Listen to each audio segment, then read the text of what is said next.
Point number 1 ਮੈਂ revenue ਵਾਲੇ ਤੋਂ ਸ਼ੁਰੂ ਕਰਦਾ।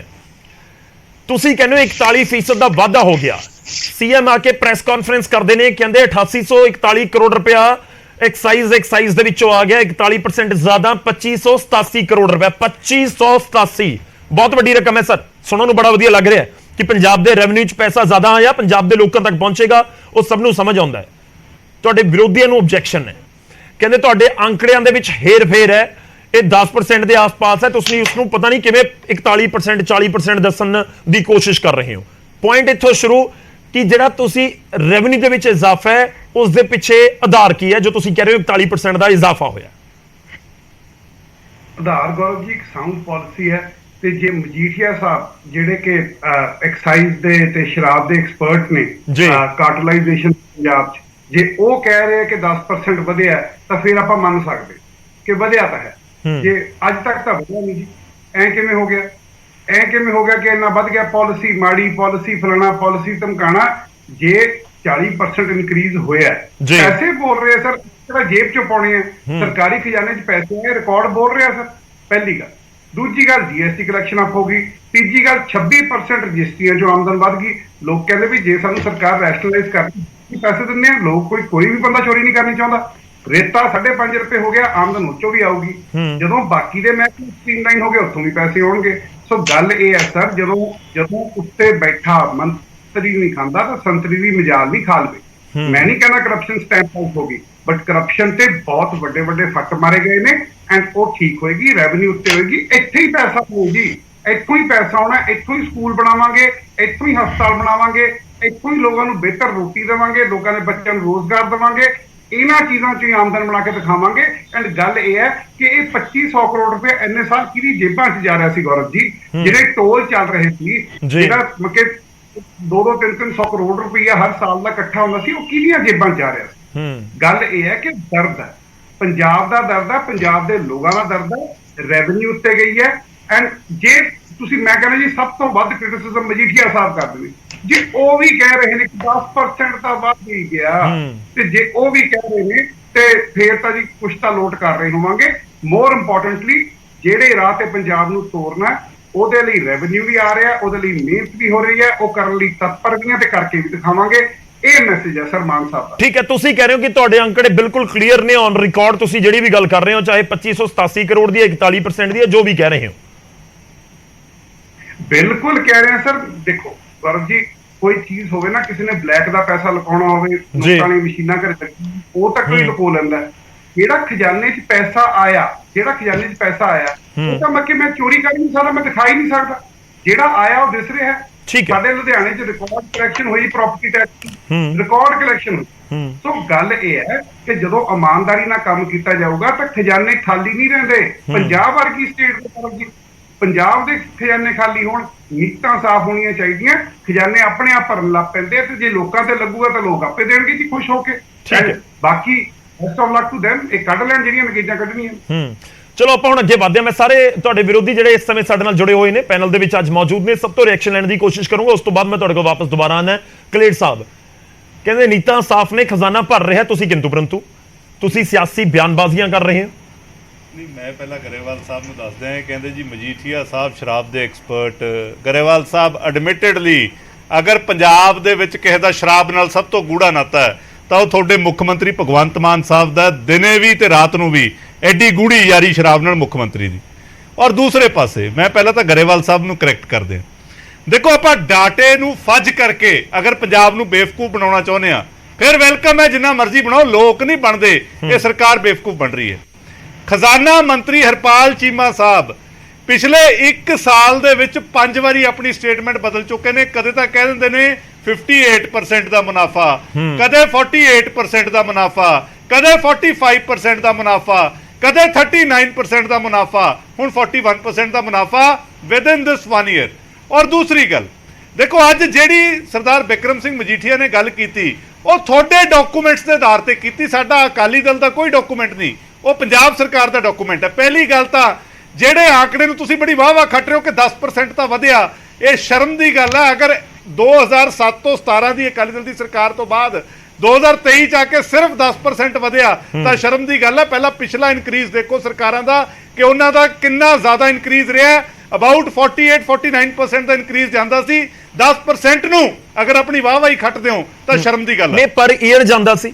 ਹਾਂ, ਮੈਂ ਮਤਲਬ ਕੰਪੈਰੀਜ਼ਨ 2007 ਨਾਲ ਤੁਸੀਂ ਕਰ ਰਹੇ ਹੋ ਜਾਂ ਤੁਸੀਂ 2021-22 ਨਾਲ ਕਰ ਰਹੇ ਹੋ? ਮੈਂ ਇਹਨਾਂ ਦਾ ਹੁਣ ਕੰਪੈਰੀਜ਼ਨ ਦੱਸਦਾ ਜੀ। ਇਹਨਾਂ ਦੀ ਆਪਦੀ ਜਿਹੜੀ ਪਾਲਿਸੀ ਹੈ, ਜਿਹੜੀ ਇਹਨਾਂ ਨੇ ਆਪ ਬਣਾਈ 2022-23 ਦੀ, ਉਹਦੇ ਮੁਤਾਬਕ ਇਹਨਾਂ ਨੇ ਕੀ ਕੀਤਾ ਕਿ L1 ਜਿਹੜੇ ਪਹਿਲਾਂ ਪੰਜਾਬ 'ਚ 74-75 ਦੇ ਕਰੀਬ ਹੁੰਦੇ ਸੀ, ਇਹ ਲੋਕ ਆਮ ਆਦਮੀ ਪਾਰਟੀ ਵਾਲੇ ਜਿਹੜੇ ਕਹਿੰਦੇ ਸੀ ਮੋਨੋਪੋਲੀ ਤੋੜ ਦੇਣੀ ਹੈ, ਇਹਨਾਂ ਨੇ ਉਹ ਘਟਾ ਕੇ 7 ਕਰਤੇ। 7 ਦੇ ਵਿੱਚ ਵੀ ਮੇਜਰਲੀ ਜਿਹੜੇ ਸਟੇਕ ਹੋਲਡਰ ਨੇ ਉਹ ਹੈ ਅਮਨ ਮਹਿਰਾ ਵਾਈਨਸ ਹੈ ਤੇ ਬ੍ਰਿੰਡਕੋ ਕੰਪਨੀ ਹੈ। ਇਹ ਦੋ ਬੰਦਿਆਂ ਨੂੰ ਸਾਰਾ ਪੰਜਾਬ ਸਮਾਇਆ ਹੋਇਆ ਹੈ। ਤੇ 2022-23 ਦੇ ਵਿੱਚ ਸਰਕਾਰ ਨੂੰ ਕੁੱਲ ਆਮਦਨ ਪਤਾ ਕਿੰਨੀ ਹੋਈ ਗੌਰਵ ਜੀ? ਸਿਰਫ 28 ਕਰੋੜ ਰੁਪਏ ਦੀ। ਤੇ ਉਸੇ ਪਾਲਿਸੀ 'ਚ ਅੱਜ ਜਦੋਂ ਸਰਕਾਰ ਤਫਤੀਸ਼ ਮੈਂ ਦੱਸ ਰਿਹਾ, ਤੁਸੀਂ ਐਕਸਾਈਜ਼ ਚੋਂ ਕਹਿ ਰਹੇ ਹੋ ਕਿ 28 ਕਰੋੜ ਬਿਲਕੁਲ 28 ਕਰੋੜ ਰੁਪਇਆ ਕੱਲੇ ਦੋਨਾਂ ਤੋਂ, ਇਹ ਬ੍ਰਿੰਡਕੋ ਮਹਿਰਾ ਵਾਈਨਸ L1 ਚ 28 ਕਰੋੜ ਰੁਪਇਆ। ਤੇ ਅੱਜ ਜਦੋਂ ਸਰਕਾਰ ਨੇ ਨਵੀਂ 2023-24 ਦੀ ਲਿਆਂਦੀ ਹੈ, ਉਹਦੇ 'ਚ ਸਰਕਾਰ ਕਹਿੰਦੀ ਕਿਉਂਕਿ ਜੀ ਮੋਨੋਪੋਲੀ ਹੋ ਗਈ। ਪਹਿਲਾਂ ਤਾਂ ਸਵਾਲ ਇਹੀ ਖੜਾ ਹੁੰਦਾ, ਮੋਨੋਪੋਲੀ ਬਣਾਈ ਕਿਹਨੇ? ਪਾਲਿਸੀ ਤਾਂ ਤੁਹਾਡੀ ਆਪਣੀ ਸੀ। 2022-23 ਦੀ ਪਾਲਿਸੀ ਤੁਹਾਡੀ ਸਰਕਾਰ ਨੇ ਬਣਾਈ। ਇਹ ਕਹਿੰਦੇ ਜੀ ਰਿਟੇਲਰਸ ਤੱਕ ਬੈਨੀਫਿਟ ਨਹੀਂ ਪਹੁੰਚ ਰਿਹਾ ਉਸ ਪਾਲਿਸੀ ਕਰਕੇ। ਸੋ ਇਸ ਵਾਰੀ ਜਿਹੜੀ ਤਫਦੀਸ਼ ਹੈ ਇਹਨਾਂ ਨੇ ਰੱਖੀ ਹੈ 8800 ਤੇ 28 ਕਰੋੜ 'ਚ ਤਾਂ ਜ਼ਮੀਨ ਅਸਮਾਨ ਦਾ ਫਰਕ ਹੈ। ਜ਼ਮੀਨ ਅਸਮਾਨ ਦਾ ਫਰਕ ਹੈ। ਮੈਂ ਤਾਂ ਹੀ ਕਹਿੰਦਾ ਕਿ ਲੋਕ ਡਾਟੇ ਮੈਂ ਦੁਬਾਰਾ ਰਿਪੀਟ ਇਸ ਕਰਕੇ ਕਰ ਰਿਹਾ ਕਿਉਂਕਿ 8841 ਕਰੋੜ ਕਿਸੇ ਹੋਰ ਨੇ ਨਹੀਂ ਕਿਹਾ, ਖੁਦ ਮੁੱਖ ਮੰਤਰੀ ਦਾ ਡੇਟਾ ਹੈ। ਮੁੱਖ ਮੰਤਰੀ ਆ ਕੇ ਬੋਲ ਰਹੇ ਨੇ ਕਿ ਲੋਕ ਡਾਟੇ ਫੱਜ ਕਰਦੇ ਨੇ। ਹੁਣ ਇਹਨਾਂ ਨੇ ਕੀ ਰੱਖਿਆ, ਜਿਹੜੀ ਹੁਣ ਐਕਸਾਈਜ਼ ਪਾਲਿਸੀ ਹੈ ਉਹਦੇ ਮੁਤਾਬਕ ਇਹਨਾਂ ਨੇ ਇਹਦੇ 'ਚ 150 ਕਰੋੜ ਦੀ ਇਨਕਰੀਜ਼ ਦਿਖਾਈ ਹੈ। ਤਾਂ ਮੈਨੂੰ ਹੁਣ ਗਰੇਵਾਲ ਸਾਹਿਬ ਇਹ ਦੱਸ ਦੇਣ ਕਿ 2022-23 ਦੀ ਪਾਲਿਸੀ ਜਿਹੜੀ ਤੁਹਾਡੀ ਆਪਣੀ ਸਰਕਾਰ ਨੇ ਬਣਾਈ, ਜਿਹਦੇ 'ਚ ਤਾਂ 28 ਕਰੋੜ ਜਮਾ ਹੋਇਆ ਸਰਕਾਰੀ ਖਾਤੇ 'ਚ, ਅੱਜ ਤੁਸੀਂ ਕਹਿੰਦੇ ਹੋ ਕਿ 150 ਕਰੋੜ ਦਾ ਇਨਕਰੀਜ਼ ਹੋ ਗਿਆ 28 ਕਰੋੜ 'ਚ। ਤਾਂ ਫੇਰ ਜਿਹੜਾ ਪਿਛਲੇ ਸਾਲ 200 ਕਰੋੜ ਦੇ ਕਰੀਬ ਘਪਲਾ ਹੋਇਆ ਹੈ, ਉਹ 200 ਕਰੋੜ ਆਮ ਆਦਮੀ ਪਾਰਟੀ ਦੇ ਕਿਹੜੇ ਲੀਡਰ ਦੀ ਜੇਬ 'ਚ ਕਿਹਾ ਹੈ? ਇਹ ਵੀ ਲੋਕਾਂ ਨੂੰ ਦੱਸੋ। ਇਹ ਲੋਕ ਇਹ ਪਹਿਲੇ ਐਸੇ ਹਰਪਾਲ ਚੀਮਾ ਜੀ ਪਹਿਲੇ ਐਸੇ ਮਿਨਿਸਟਰ ਨੇ ਜੀ ਜਿਹੜੇ ਕਿ ਫਾਈਨੈਂਸ ਮਿਨਿਸਟਰ ਹੁੰਦੇ, ਆਪਾਂ ਅੱਗੇ ਵੀ ਦੇਖਿਆ ਕਿ ਫਾਈਨੈਂਸ ਦੇ ਡਾਟੇ ਇਹ ਫੱਜ ਕਰਦੇ ਰਹੇ ਨੇ ਕਿਉਂਕਿ ਸਰਕਾਰ ਦਾ ਰੈਵਨਿਊ ਦੱਸਿਆ ਨਹੀਂ, ਉਹਦਾ ਐਕਸਪੈਂਡੀਚਰ ਇਹ ਪਹਿਲਾਂ ਦੱਸ ਦਿੰਦੇ ਨੇ। ਰੈਵਨਿਊ ਪੰਜਾਬ ਨੂੰ ਪਤਾ ਹੀ ਨਹੀਂ ਸਾਨੂੰ ਕਿੱਥੋਂ ਆਉਣਾ ਹੈ। ਸੋ ਇਹ ਸਰਕਾਰ ਹੈ ਜਿਹੜੀ ਇਹ ਸਿਰਫ ਡਾਟੇ ਫੱਜ ਕਰਕੇ ਲੋਕਾਂ ਨੂੰ ਦਿਖਾ ਰਹੀ ਹੈ। ਅਗਰ ਇਹ ਡਾਟੇ ਨਾ ਫੱਜ ਕਰਦੇ ਹੁੰਦੇ ਗੌਰਵ ਜੀ ਤਾਂ ਬੜੀ ਸਪਸ਼ਟ ਗੱਲ ਹੈ। ਅੱਜ ਬਹੁਤ ਸਿੰਪਲ ਜਿਹਾ ਹਿਸਾਬ ਦੱਸ ਦਿੰਦਾ ਮੈਂ। ਸ਼੍ਰੋਮਣੀ ਅਕਾਲੀ ਦਲ ਦੀ 2007 ਤੋਂ 12 ਦੀ ਸਰਕਾਰ 'ਚ ਕਿੰਨਾ ਕਰਜ਼ਾ ਚੜਿਆ ਪੰਜਾਬ 'ਚ ਇੰਨੀ ਡਿਵੈਲਪਮੈਂਟ ਕਰਨ ਦੇ ਬਾਵਜੂਦ। ਰੋਡ ਨੈਟਵਰਕ ਸਰਪਲਸ, ਬਿਜਲੀ ਸਰਪਲਸ ਬਣਾਇਆ, 4 ਥਰਮਲ ਲਾਏ, ਏਮਜ਼ PGI ਕਿੰਨਾ ਚੜਿਆ 5 ਸਾਲ 'ਚ? 45,000 ਕਰੋੜ। ਇਹ ਆਮ ਆਦਮੀ ਪਾਰਟੀ ਦੀ 1 ਸਾਲ ਦੀ ਸਰਕਾਰ 'ਚ ਚੜਿਆ 43,000 ਕਰੋੜ। ਇਹ ਡਾਟੇ ਫੱਜ ਕਰਕੇ ਪੰਜਾਬ ਚਲੋ ਮੈਂ ਥੋੜਾ ਠੀਕ ਹੈ ਕਲੇਰ ਸਾਹਿਬ ਮੈਨੂੰ ਥੋੜਾ ਜਿਹਾ ਕਲੀਅਰ ਕਰੋ। ਜੋ ਦਾਵਾ ਹੋ ਰਿਹਾ ਤੁਸੀਂ ਦੋ ਚੀਜ਼ਾਂ ਨੂੰ ਅਲੱਗ-ਅਲੱਗ ਰੱਖ ਰਹੇ ਹੋ, 28 ਕਰੋੜ ਤੇ ਰੈਵਨਿਊ ਜਿਹੜਾ ਸੀਐਮ ਦੇ ਵੱਲੋਂ ਦੱਸਿਆ ਜਾ ਰਿਹਾ, ਜੇਕਰ ਦਰਸ਼ਕਾਂ ਨੂੰ ਸਮਝਾ ਸਕੋ। ਮੈਂ ਸਿੱਧਾ ਕਹਿ ਰਿਹਾ ਜੀ ਕਿ ਇਹਨਾਂ ਨੂੰ ਇਹਨਾਂ ਦੀ ਆਪਦੀ ਐਕਸਾਈਜ਼ ਪਾਲਿਸੀ ਹੈ, ਇਹਨਾਂ ਦੇ ਮੰਤਰੀਆਂ ਦੀ ਕੈਬਨਿਟ ਕਮੇਟੀ ਬੈਠੀ ਹੈ, ਉਹ ਤਾਂ ਹੁਣ ਸਰਕਾਰੀ ਡਾਕੂਮੈਂਟ ਹੈ। ਠੀਕ ਹੈ ਚਲੋ ਮੈਂ ਲਾਸਟ ਈਅਰ ਉਹ ਜਿਹੜੇ ਬ੍ਰਿੰਡਕੋ ਅਮਨ ਮਹਿਰਾ ਵਾਈਨਸ ਜਿਨ੍ਹਾਂ ਨੇ 50-60% ਜਿਹੜੇ ਪੰਜਾਬ ਨੂੰ ਕੰਟਰੋਲ ਕਰਦੇ ਨੇ, ਉਹਨਾਂ ਨੇ ਸਰਕਾਰੀ ਖਾਤੇ 'ਚ ਕਿੰਨੇ ਪੈਸੇ ਜਮ੍ਹਾਂ ਕਰਾਏ? 28 ਕਰੋੜ। ਚਲੋ ਇੱਕ ਛੋਟਾ ਜਿਹਾ ਸਟੇਟਮੈਂਟ ਜ਼ਰੂਰੀ ਹੈ, 200 ਕਰੋੜ ਹੋ ਜਾਣਾ ਹੈ। ਇਹਨਾਂ ਦੇ ਆਪਣੇ ਡਾਕੂਮੈਂਟਸ ਬੋਲ ਰਹੇ ਹੋ ਤਾਂ ਗਰੇਵਾਲ ਸਾਹਿਬ ਜਵਾਬ ਦੇਣਗੇ। ਠੀਕ ਹੈ ਗਰੇਵਾਲ ਸਾਹਿਬ ਬਹੁਤ ਛੋਟੀ ਜਿਹੀ ਸਟੇਟਮੈਂਟ ਰੱਖਿਓ, ਮੈਂ ਉਸ ਤੋਂ ਬਾਅਦ ਖੜਿਆਲ ਸਾਹਿਬ ਔਰ ਸਰੀਨ ਸਾਹਿਬ ਦਾ ਰੁਖ ਕਰਦਾ ਜੀ। ਮਾਫੀ ਚਾਹੂੰਗਾ ਸਾਰਿਆਂ ਤੋਂ। ਛੋਟੀ ਜਿਹੀ ਸਟੇਟਮੈਂਟ ਇਹ ਹੈ ਕਿ ਇਹਨਾਂ ਨੇ ਆਪਣੀ ਗੱਲ ਸ਼ੁਰੂ ਕੀਤੀ ਪਰਸਨਲ ਅਟੈਕ ਤੋਂ। ਇਹਦਾ ਮਤਲਬ ਕਿ ਡੇਟਾ ਤਾਂ ਇਹਨਾਂ ਕੋਲ ਕੁਝ ਹੈ ਨਹੀਂ। L1 ਉਲ1 ਕਿਸੇ ਨੂੰ ਕੀ ਮਿਲਿਆ? ਮੈਂ ਕੰਪਨੀਆਂ ਦਾ ਨਾਮ ਨਹੀਂ ਯਾਦ ਰੱਖਦਾ ਜੀ। ਮੁੱਕਦੀ ਗੱਲ ਇਹ ਹੈ ਕਿ 2587 ਕਰੋੜ ਵਧਿਆ। 2 ਫਰਮਾਂ ਨੇ 28 ਕਰੋੜ ਕਰਾਇਆ, 30 ਕਰੋੜ ਕਰਾਇਆ। ਮੈਂ ਹੁਣ ਉਹ ਹਿਸਾਬ ਦਿੰਦਾ ਫਿਰ ਜੋ ਡਾਕੂਮੈਂਟਸ ਨੇ ਪੰਜਾਬ ਸਰਕਾਰ ਦੇ ਡਾਕੂਮੈਂਟਸ ਨੇ, ਰੈਵਨਿਊ ਰਸੀਟਾਂ ਹੈਗੀਆਂ, ਸਭ ਨੂੰ ਦਿਸ ਰਿਹਾ ਕਿੰਨੇ ਵਧੇ ਆ ਤੇ ਜਿੰਨੇ ਨੰਬਰਸ ਨੇ ਕੋਈ ਵੀ ਕੈਲਕੂਲੇਟਰ ਨਾਲ ਕੈਲਕੂਲੇਟ ਕਰ ਲਵੇ। ਪਹਿਲੀ ਗੱਲ। ਦੂਜੀ ਗੱਲ, ਜਦੋਂ ਤੁਸੀਂ ਹਮਲਾ ਹੀ ਪਰਸਨਲ ਕਰਨਾ ਪਹਿਲਾਂ, ਇਹਦਾ ਮਤਲਬ ਤੁਹਾਡੇ ਕੋਲ ਡਾਕੂਮੈਂਟ ਕੁਝ ਨਹੀਂ ਹੈਗਾ। ਤੁਸੀਂ ਸਿਰਫ ਛੱਡੀ ਜਾਂਦੇ ਹੋ L1 L2 ਫਲਾਣੀ ਕੰਪਨੀ ਧਮਕਾਣੀ ਕੰਪਨੀ। ਠੀਕ ਹੈ ਚਲੋ ਮੈਂ ਰਿਕੁਐਸਟ ਕਰੂੰਗਾ ਦੋਵਾਂ ਨੂੰ, ਮੈਂ ਦੋਵਾਂ ਨੂੰ ਰਿਕੁਐਸਟ ਕਰੂੰਗਾ। ਦੇਖੋ ਨਹੀਂ ਗਰੇਵਾਲ ਸਾਹਿਬ ਕਿਹਨੇ ਕਿਹਾ ਉਹੀ ਚੀਜ਼ ਕਹਿ ਰਿਹਾ, ਮੈਂ ਉਹੀ ਚੀਜ਼ ਕਹਿ ਰਿਹਾ। ਠੀਕ ਹੈ ਗਰੇਵਾਲ ਸਾਹਿਬ ਥੋੜੀ ਵੇਟ ਕਰੋ, ਆਪਾਂ ਚਰਚਾ ਨੂੰ ਅੱਗੇ ਵਧਾਈਏ। ਮੈਂ ਦੋਵਾਂ ਨੂੰ ਰਿਕੁਐਸਟ ਕਰਦਾ, ਦੇਖੋ ਸੀਐਮ ਸਾਹਿਬ ਵੀ ਬਹੁਤ ਮਾਣਯੋਗ ਹੈ, ਮਜੀਠੀਆ ਜੀ ਵੀ ਬਹੁਤ ਮਾਣਯੋਗ ਹੈ ਕਿ ਪਰਸਨਲ ਅਟੈਕ ਆਪਾਂ ਕਿਸੇ ਦੇ ਉੱਤੇ ਨਾ ਕਰੀਏ। ਮੇਰੀ ਰਿਕੁਐਸਟ ਹੈ, ਚਰਚਾ ਨਹੀਂ ਹੋ ਪਾਉਂਦੀ, ਲੋਕਾਂ ਦੇ ਮੁੱਦਿਆਂ ਨੂੰ ਲੈ ਕੇ ਆਪਾਂ ਨੇ ਗੱਲ ਕਰਨੀ ਹੁੰਦੀ ਹੈ। ਥੋੜਾ ਜਿਹਾ ਵੇਟ ਕਰਿਓ, ਹੁਣ ਮੈਂ ਤੁਹਾਡੇ ਕੋਲ ਵਾਪਸ ਆਉਣਾ ਹੈ। ਮੈਂ ਇੱਕ ਵਾਰੀ ਖੜਿਆਲ ਸਾਹਿਬ ਦਾ ਰੁਖ ਕਰਦਾ, ਕਾਂਗਰਸ ਨੂੰ ਰਿਪਰੈਜ਼ੈਂਟ ਕਰ ਰਹੇ ਨੇ। ਖੜਿਆਲ ਸਾਹਿਬ, ਸਰਕਾਰ ਦੇ ਅੰਕੜਿਆਂ ਦੇ ਉੱਤੇ ਤੁਹਾਨੂੰ ਵੀ ਕੋਈ ਇਤਰਾਜ਼ ਹੈ? ਜੇ ਹੈ ਤਾਂ ਕਿਉਂ? ਦੇਖੋ ਕਲੇਰ ਸਾਹਿਬ ਬਹੁਤ ਸਾਰੇ ਡਿਟੇਲ ਦੇ ਨਾਲ ਦੱਸਣ ਦੀ ਕੋਸ਼ਿਸ਼ ਕਰ ਰਹੇ ਨੇ ਤੇ ਉਹ ਜ਼ਮੀਨ ਅਸਮਾਨ ਵਾਲੇ ਫਰਕ ਦਾ ਵੀ ਜ਼ਿਕਰ ਹੋ ਰਿਹਾ ਹੈ।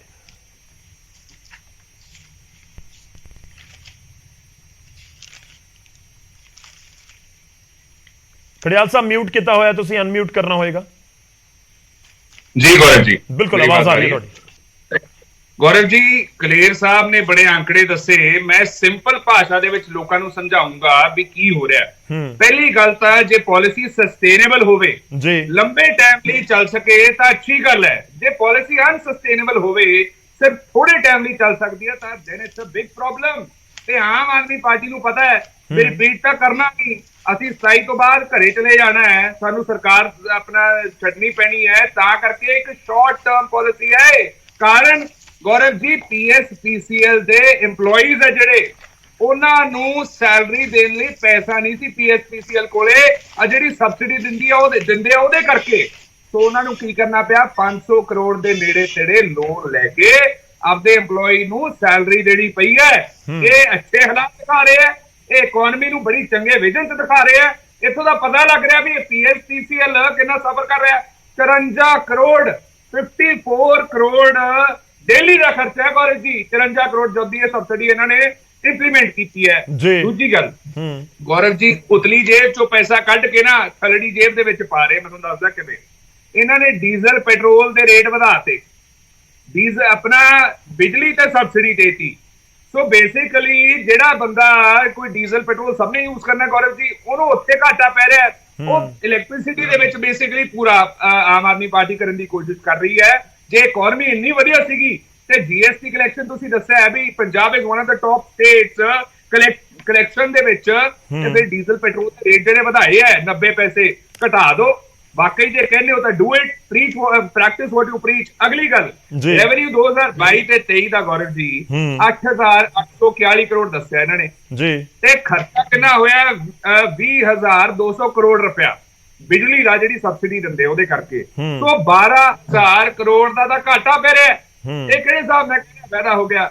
ਅਗਲੀ ਗੱਲ ਗੌਰਵ ਇਹ ਹੈ ਕਿ ਜਿਹੜੇ ਅਮੀਰ ਲੋਕ ਹੈ ਕਿ ਜਿਨ੍ਹਾਂ ਦੇ ਫਾਰਮ ਹਾਊਸ ਨੇ, ਬੰਗਲੇ ਨੇ ਵੱਡੇ ਵੱਡੇ, ਜਿੱਥੇ ਸਿਰਫ ਨੌਕਰੀ ਕਹਿੰਦੇ ਵੀ ਅਸੀਂ ਮਹੀਨੇ 'ਚ 1-2 ਵਾਰੀ ਆਉਣਾ ਇੰਜੋਏ ਕਰਨਾ, ਤੇ ਉਹਨਾਂ ਨੂੰ ਵੀ ਨਹੀਂ ਪੈਸਾ ਦੇਣਾ ਪੈ ਰਿਹਾ ਬਿਜਲੀ ਤੇ। ਤੁਸੀਂ ਦੇਖ ਲਓ ਕਿ ਇਹ ਵੈਲਫੇਅਰ ਕੱਲੇ ਗਰੀਬਾਂ ਦਾ ਹੈ ਕਿ ਅਮੀਰਾਂ ਦਾ ਵੀ ਹੈ, ਜਿਹੜੇ ਲੋਕ ਕੰਟਰੀਬਿਊਟ ਕਰ ਸਕਦੇ ਸੀ ਪੰਜਾਬ ਦੀ ਇਕਨੋਮੀ ਦੇ ਵਿੱਚ। ਕਿਉਂਕਿ ਗੌਰਵ ਜੀ ਇਹਨਾਂ ਨੇ ਇੰਡਸਟਰੀਜ਼ ਨੂੰ ਵੀ ਨਾ 2500 ਕਰੋੜ ਰੁਪਏ ਦੀ ਸਬਸਿਡੀ ਦਿੱਤੀ ਹੈ। ਜੇ ਆਪਾਂ ਪੂਰੀ ਐਲੋਕੇਸ਼ਨ ਦੇਖੀ ਨਾ, ਇੰਡਸਟਰੀਜ਼ ਨੂੰ ਸਬਸਿਡੀ ਮਿਲਦੀ ਹੈ ਇਲੈਕਟ੍ਰਿਸਿਟੀ ਦੀ 2500 ਕਰੋੜ ਰੁਪਇਆ। ਕਿਸੇ ਇੰਡਸਟਰੀ ਵਾਲੇ ਨੂੰ ਲੋੜ ਹੈ ਸਬਸਿਡੀ ਦੀ ਗੌਰਵ ਜੀ? ਜਿਹੜੇ ਵੱਡੀ ਵੱਡੀ ਇੰਡਸਟਰੀਆਂ ਚਲਾਉਂਦੇ ਹੈ, ਕਰੋੜਪਤੀ ਮਿਲੀਅਨਰਸ ਬਿਲੀਅਨਰਸ ਹੁੰਦੇ ਹੈ। ਸੋ ਆਮ ਆਦਮੀ ਪਾਰਟੀ ਇੱਕ ਹੋਰ ਗੱਲ ਦੱਸੇ ਮੈਨੂੰ ਜੀ, ਕਿ ਜਿਹੜਾ ਦੂਜੀ ਸਟੇਟ ਤੋਂ ਆ ਕੇ ਪੰਜਾਬ 'ਚ ਰਹਿੰਦਾ ਹੈ, ਫਰਜ਼ ਕਰੋ ਕਿਰਾਏ ਤੇ ਰਹਿ ਰਿਹਾ ਹੈ, ਕਿ ਉਹਨੂੰ ਵੀ ਇਹ ਸਬਸਿਡੀ ਮਿਲਦੀ ਹੈ? ਸਾਡਾ ਜਵਾਬ ਤਾਂ ਹੈ ਹਾਂ ਮਿਲਦੀ ਹੈ, ਕਿਉਂਕਿ ਜੇ ਫਰਜ਼ ਕਰੋ ਮੇਰੇ ਘਰ 'ਚ ਕੋਈ ਕਿਰਾਏ ਤੇ ਰਹਿੰਦਾ ਹੋਵੇ, ਬਿਜਲੀ ਦਾ ਬੈਨੀਫਿਟ ਉਹਨੂੰ ਵੀ ਜਾਊਗਾ। ਸੋ ਇਹ ਸਿਰਫ ਪੰਜਾਬ ਦੇ ਲੋਕਾਂ ਲਈ ਹੈ ਕਿ ਆਊਟਸਾਈਡਰਸ ਨੂੰ ਵੀ ਇਹ ਸਬਸਿਡੀ ਦਾ ਫਾਇਦਾ ਹੋ ਰਿਹਾ ਹੈ, ਤੇ ਜੇ ਹੋ ਰਿਹਾ ਤਾਂ ਪੰਜਾਬ ਤੋਂ ਦੂਜਾ ਲਈ ਪੇ ਕਰੇ। ਦੂਜੀ ਗੱਲ, ਐਕਸਚੇਕਰ ਤੇ ਗੌਰਵ ਜੀ ਇੰਨਾ ਜ਼ਿਆਦਾ ਬਰਡਨ ਹੈ, ਇੰਨਾ ਕਰਜ਼ਾ ਸਾਡੇ ਤੇ ਚੜਾ ਹੋਇਆ ਲੱਖਾਂ ਕਰੋੜਾਂ ਦਾ, ਤੇ ਆਮ ਆਦਮੀ ਪਾਰਟੀ ਅਨਸਸਟੇਨੇਬਲ ਪਾਲਿਸੀਜ਼ ਕਰਕੇ ਖਰਚਾ ਵਧਾ ਰਹੀ ਹੈ। ਸਾਡਾ ਕਰਜ਼ਾ ਹੁੰਦਾ ਸੀਗਾ ਅਰਾਊਂਡ 15,000 ਕਰੋੜ ਇੱਕ ਸਾਲ ਦਾ ਜੀ, ਆਮ ਆਦਮੀ ਪਾਰਟੀ ਦਾ ਕਰਜ਼ਾ ਇੱਕ ਸਾਲ ਦਾ ਅਰਾਊਂਡ 30,000 ਕਰੋੜ ਦੇ ਨੇੜੇ ਤੇੜੇ ਹੈ। ਕਰਜ਼ਾ ਲੈ ਕੇ ਇਹ ਜੀ ਪਾਲਿਸੀ ਦੇਣਾ, ਪੰਜਾਬ ਦੇ ਐਕਸਚੇਕਰ ਨੂੰ ਜਮਾ ਡਾਊਨ ਕਰ ਦੇਣਾ, ਜਮਾ ਥੱਲੇ ਕਰ ਦੇਣਾ, ਤੇ ਪੰਜਾਬ ਦਾ ਫਿਊਚਰ ਕੰਪਰੋਮਾਈਜ਼ ਕਰਨਾ, ਇਹ ਸਸਟੇਨੇਬਲ ਤੇ ਕੱਚੀ ਪਾਲਿਸੀ ਨਹੀਂ ਹੈ। ਟੈਂਪਰੇਰੀ ਗੇਨ ਕਰਕੇ ਇੱਕ permanent Las Aam Aadmi party Punjab ਨੂੰ ਸਫਰ ਕਰਵਾ ਰਹੀ ਹੈ। ਤੇ ਮੈਂ ਲਾਸਟ ਪੁਆਇੰਟ ਹੈ, ਮਾਨ ਸਾਹਿਬ ਕਹਿੰਦੇ ਜੋ ਅਸੀਂ 1 ਸਾਲ 'ਚ ਕਰਤਾ ਕਿਸੇ ਸਰਕਾਰ ਨੇ 15 ਸਾਲਾਂ ਦੇ ਵਿੱਚ ਨਹੀਂ ਕੀਤਾ। ਬਿਲਕੁਲ ਸਹੀ ਕਿਹਾ, ਜੋ ਇਕਨੋਮੀ ਦਾ ਅਸਰ ਆਮ ਆਦਮੀ ਪਾਰਟੀ ਨੇ ਕਰਤਾ ਕਿਸੇ ਸਰਕਾਰ ਨੇ ਨਹੀਂ ਕੀਤਾ। ਚਲੋ ਠੀਕ ਹੈ, ਮੈਂ ਜੋ ਲੋਨ ਇਹਨਾਂ ਨੇ ਲੈ ਲਿਆ ਇੰਨਾ ਜ਼ਿਆਦਾ, ਕਿਸੇ ਸਰਕਾਰ ਨੇ ਘੱਟ ਟਾਈਮ ਦੇ ਵਿੱਚ ਵੀ ਲਿਆ, ਤੇ ਜਿਹੜਾ ਬਰਡਨ ਰੱਖਤਾ ਇਹਨਾਂ ਨੇ ਪੰਜਾਬ ਦੇ ਉੱਤੇ ਉਹ ਕਿਸੇ ਸਰਕਾਰ ਨੇ ਘੱਟ ਟਾਈਮ ਵਿੱਚ ਰੱਖਿਆ। ਠੀਕ ਹੈ, ਤੁਸੀਂ 3-4 ਪੁਆਇੰਟ ਦਾ ਜ਼ਿਕਰ ਕਰ ਦਿੱਤਾ। ਗਰੇਵਾਲ ਸਾਹਿਬ ਨੋਟ ਕਰ ਲਓ, ਤੁਸੀਂ ਜਵਾਬ ਦਿਓ। ਇਨਫੈਕਟ ਮੇਰੇ ਕੋਲ ਵੀ ਉਸ ਨਾਲ ਜੁੜੇ ਬਹੁਤ ਸਾਰੇ ਸਵਾਲ ਨੇ, ਮੈਂ ਪੁੱਛਦਾ, ਪਰ ਪਹਿਲਾਂ ਮੈਂ ਸਰੀਨ ਸਾਹਿਬ ਦਾ ਰੁਖ ਕਰ ਲਵਾਂ ਇੱਕ ਵਾਰੀ। ਸਰੀਨ ਸਾਹਿਬ, ਤੁਹਾਡੀ ਫਸਟ ਸਟੇਟਮੈਂਟ ਦੋਵੇਂ ਚੀਜ਼ਾਂ ਦੇ ਉੱਤੇ, ਇੱਕ ਪਾਸੇ ਸਬਸਿਡੀ ਦੇ ਦਿੱਤੀ ਤੇ ਦੂਜੇ ਪਾਸੇ ਐਕਸਾਈਜ਼ ਰੈਵਨਿਊ ਹੈ ਵੱਖ-ਵੱਖ ਚੀਜ਼ਾਂ ਤੋਂ ਉਹ ਵਧਾਉਣ, ਇੰਡਸਟਰੀਆਂ 'ਚ ਵੱਧ ਗਿਆ, ਰੇਤਾ ਸਸਤਾ, ਉੱਥੋਂ ਰੈਵਨਿਊ ਵੱਧ ਰਿਹਾ ਹੈ, GST ਦੀ ਕਲੈਕਸ਼ਨ ਵੱਧ ਰਹੀ ਹੈ, ਉਸ ਤੋਂ ਬਾਅਦ ਐਕਸਾਈਜ਼ ਦੇ ਵਿੱਚ ਤਾਂ 2500-2600 ਕਰੋੜ ਰੁਪਏ ਦਾ ਵੱਧ ਗਿਆ ਰੈਵਨਿਊ। ਤਾਂ ਕੁੱਲ ਮਿਲਾ ਕੇ ਕਿ ਜਿਹੜੇ ਦਾਅਵੇ ਜਾਂ ਵਾਅਦੇ ਕੀਤੇ ਗਏ ਸੀ ਉਸ ਨੂੰ ਲੈ ਕੇ ਸਾਡੇ ਕੋਲ ਪੈਸਾ ਪੂਰਾ ਆ ਰਿਹਾ, ਲੋਕਾਂ ਤੱਕ ਪਹੁੰਚਾਵਾਂਗੇ। ਗੌਰਵ ਜੀ, ਆਮ ਆਦਮੀ ਪਾਰਟੀ ਨੇ ਨਾ ਝੂਠ ਔਰ ਫਰੇਬ ਦੀ PhD ਕੀਤੀ ਹੋਈ ਹੈ। ਮੈਂ ਹੈਰਾਨ ਹਾਂ ਫਿਗਰਸ ਦੇਣ ਦੇ ਉੱਤੇ। ਗੌਰਵ ਜੀ, ਮੇਰੀ ਆਵਾਜ਼ ਬਾਉਂਸ ਬੈਕ ਹੋ ਰਹੀ, ਜਰਾ ਠੀਕ ਕਰਵਾ। ਠੀਕ ਹੈ, ਟੀਮ ਦੇਖ ਲੇਗੀ ਜੀ ਉਸ ਨੂੰ। ਹਾਂ, ਦੇਖੋ ਇਹਨਾਂ ਨੇ ਕਿਹਾ ਕਿ ਸਾਡਾ ਜਿਹੜਾ 41% ਇਨਕਰੀਜ਼ ਹੋਈ ਜਿਹੜੀ ਐਕਸਾਈਜ਼ ਦੇ ਵਿੱਚ ਹੋਈ ਜੀ।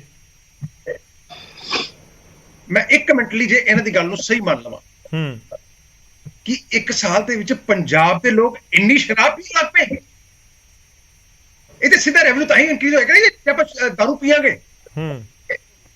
ਇਹਦਾ ਮਤਲਬ ਪਿਛਲੇ ਸਾਲ ਨਾਲੋਂ 41% ਦਾਰੂ ਲੋਕਾਂ ਨੇ ਜ਼ਿਆਦਾ ਪੀਤੀ। ਇਹ ਨਸ਼ਾ ਮੁਕਤ ਪੰਜਾਬ ਦੀ ਨਿਸ਼ਾਨੀ ਹੈ। ਨੰਬਰ 2, ਇਹਨਾਂ ਨੇ ਕਿਹਾ GST ਦੀ ਕਲੈਕਸ਼ਨ ਆਲ ਓਵਰ ਕੰਟਰੀ ਵਧੀ ਹੈ, ਇਹਨਾਂ ਚ ਹੁਣ ਅੱਜ ਆਪਾਂ ਗੱਲ ਇਹਨਾਂ ਦੀ ਸੱਚਾਈ ਦੀ।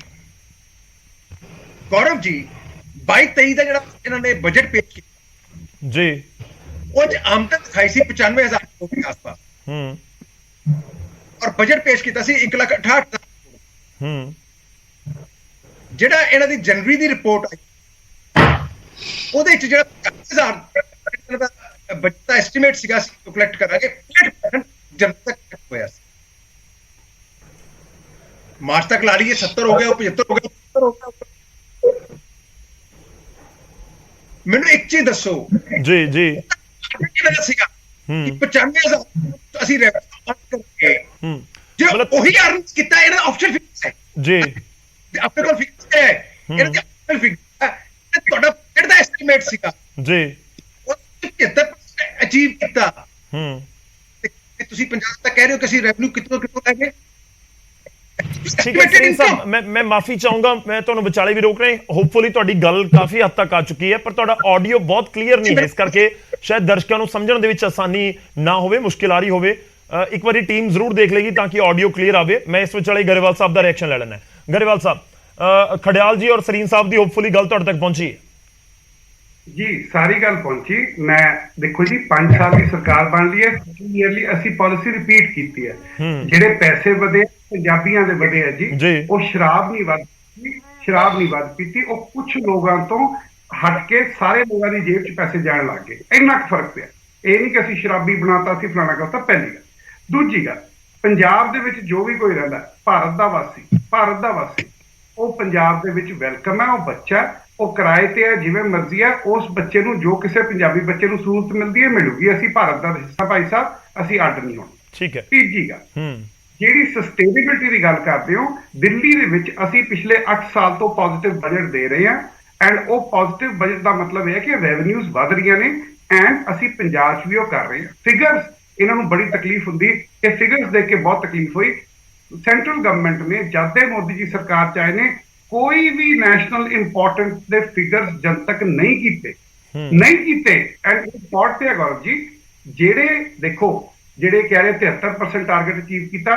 ਗੌਰਵ ਜੀ, ਪੋਜ਼ਿਟਿਵਿਟੀ ਦੇਖੋ, ਅੱਜ ਗੱਲ ਕੀ ਹੋ ਰਹੀ ਹੈ ਕਿ ਟਾਰਗੇਟਸ ਅਚੀਵ ਕਰੀਏ, ਜਿਹੜੀ ਰੈਵਨਿਊ ਵਧਾਉਣੀ ਆ ਵਧਾਈਏ, ਚੋਰੀਆਂ ਰੋਕੀਏ, ਲੋਕਾਂ ਦੀ ਜੇਬ 'ਚ ਪੈਸਾ ਪਾਈਏ, ਲੋਕਾਂ ਤੇ ਪੈਸਾ ਖਰਚੀਏ। ਐਂਡ ਜਿਹੜਾ ਪੰਜਾਬ ਤੇ ਕਰਜ਼ਾ ਬਾਰ-ਬਾਰ ਸਾਨੂੰ ਸੁਣਾ ਰਹੇ ਹੈ, ਜਿਹੜਾ ਪੰਜਾਬ ਦੇ ਲੋਕਾਂ ਨੇ ਲਹੂ ਬਹਾਇਆ, ਬਜਟ ਨਹੀਂ ਲਹੂ ਨਾਲ ਲਿਖਿਆ, ਜਿਹੜਾ ਲਹੂ ਬਹਾਇਆ ਪੰਜਾਬ ਦੇ ਲੋਕਾਂ ਨੇ ਇਸ ਦੇਸ਼ ਲਈ, ਉਦੋਂ ਦਾ ਸਾਡਾ ਬਕਾਇਆ ਜਦੋਂ ਇਹ ਤਿੰਨੇ ਸੈਂਟਰ 'ਚ ਪਾਵਰ ਸੀਗੇ।